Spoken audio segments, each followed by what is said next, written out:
Auzubillahiminash-shaytanir-rajim. Bismillahir-rahmanir-rahim. Assalamu alaikum to all of you. Now we are going to discuss theorem 10.1.2. एक बहुत आसान सा और बहुत मुख्तसर सा थ्योरम है. इसमें हमें कहा जा रहा है कि if two opposite sides of quadrilateral, what is quadrilateral? Four-sided shape या four-sided polygon, यानी कि closed shape जो चार साइडों से मिलकर बने, उसे आप क्या कहते हैं? quadrilateral कहते हैं. तो कह रहे हैं साबित करो एक four-sided shape है, अगर उस four-sided shape में opposite sides parallel हों और कॉन्ग्रुएंट हो, यानी कि लेंथ में भी मेजरिंग अगर आप करें मेजरमेंट तो वो क्या हो? बराबर हो. तो साबित करो कि वो जो कोऑर्डिनेटर है वो क्या होगा?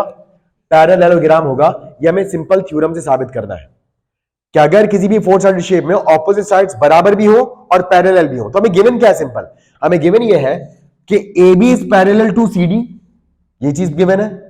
साथ ही साथ ये भी गिवन है कि B A is congruent to C D. तो अब इसको हम कैसे साबित करेंगे? If two opposite sides of quadrilateral are congruent and parallel, it is a parallelogram. तो इसके लिए हम सबसे पहले कंस्ट्रक्शन करेंगे छोटी सी. वो कंस्ट्रक्शन क्या होगी? हम B को D से ज्वाइन कर देंगे.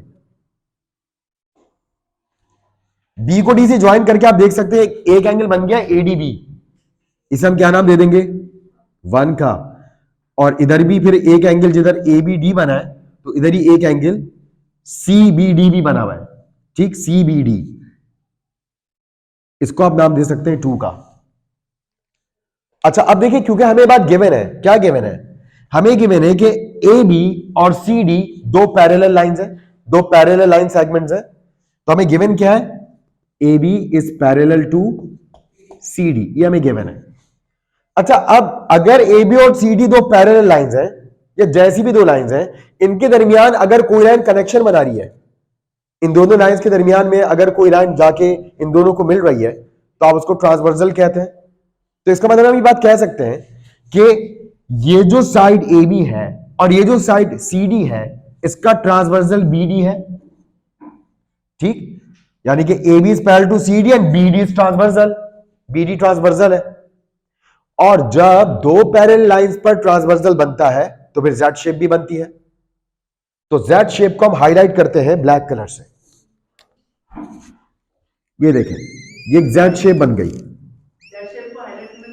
नहीं नहीं नहीं, बिल्कुल नहीं. ये सिर्फ समझाने के लिए, वो तो आपको बस दिखना चाहिए. और आपको पता है अगर जेड की टॉप लाइन और बॉटम लाइन दोनों पैरेलल हो तो जेड पर बनने वाले कोने, जेड के कोनों पर बनने वाले एंगल्स वो क्या कहलाते हैं? ऑल्टरनेट एंगल्स कहलाते हैं. और वो क्या होते हैं? वो बराबर होते हैं. ठीक, तो हमने अब ये भी बात साबित की कि एंगल CDB या यहां से आप कह रहे हैं angle ABD, angle ABD is congruent to angle CDB. Angle CDB ये दोनों क्या हो गए? आपस में कॉन्ग्रुएंट हो गए. अब जब ये दो एंगल्स आपस में बराबर हो गए ABD और CDB, तो फिर हम इन दोनों ट्राइंगल्स का कॉरेस्पॉन्डेंस बना सकते हैं.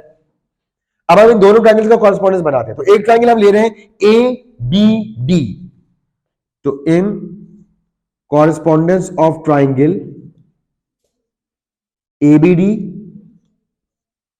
और अब बहुत ध्यान से हमें ABD, इस ट्राइंगल के ABD के कॉरेस्पॉन्डिंग पॉइंट लेने पड़ेंगे उस ट्राइंगल में.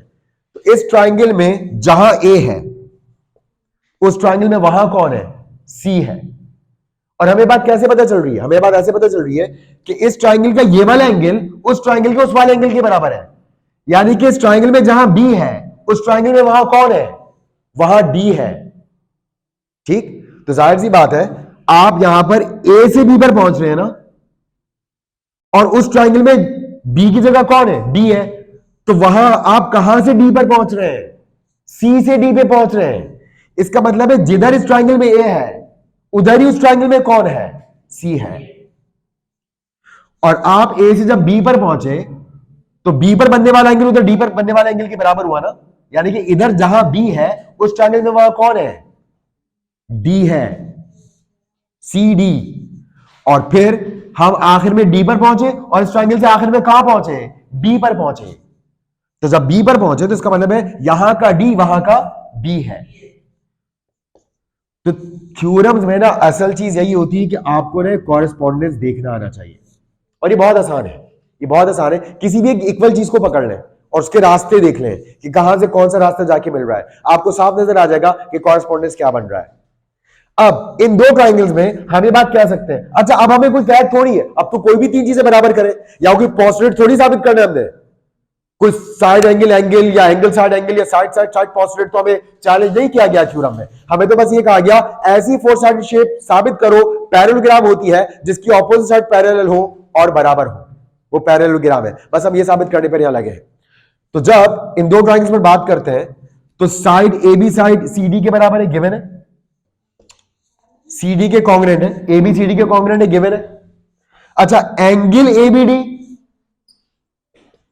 एंगल एबीडी कॉन्ग्रेंट है एंगल सीडीबी के, एज प्रूव्ड अबव, ट्रांसवर्सल से साबित हो गया था, जेड से साबित हो गया था, ये साबित है। और इस ट्राइंगल में जो साइड बीडी है, इस ट्राइंगल की साइड बीडी उस ट्राइंगल की साइड डीबी के बराबर है, तो बीडी बराबर है डीबी के।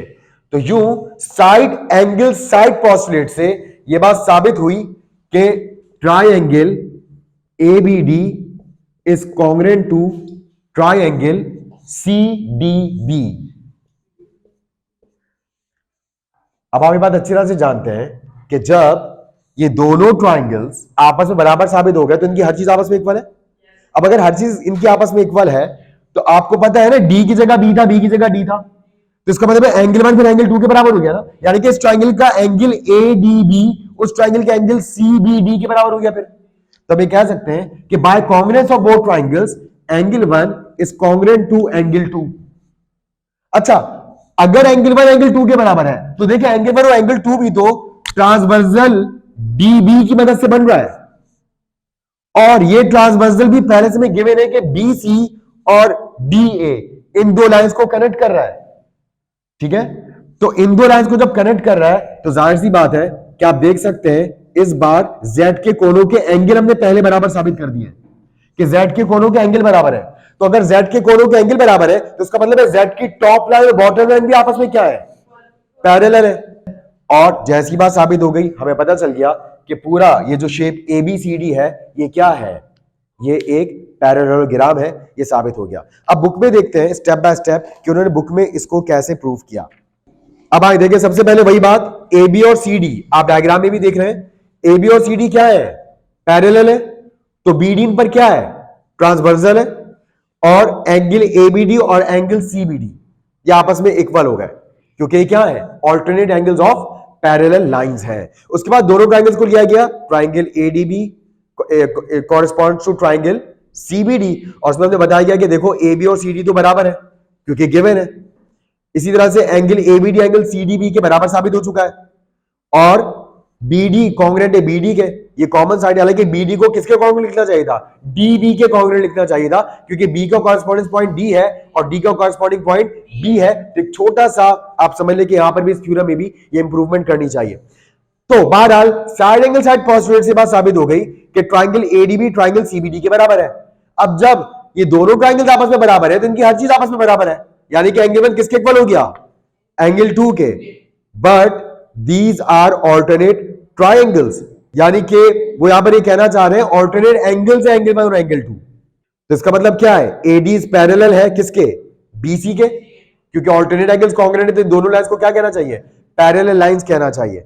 और ए बी पैरेलल है सीडी के, तो गिवन था, तो एबीसीडी क्या हो गया, एबीसीडी पैरेललोग्राम हो गया।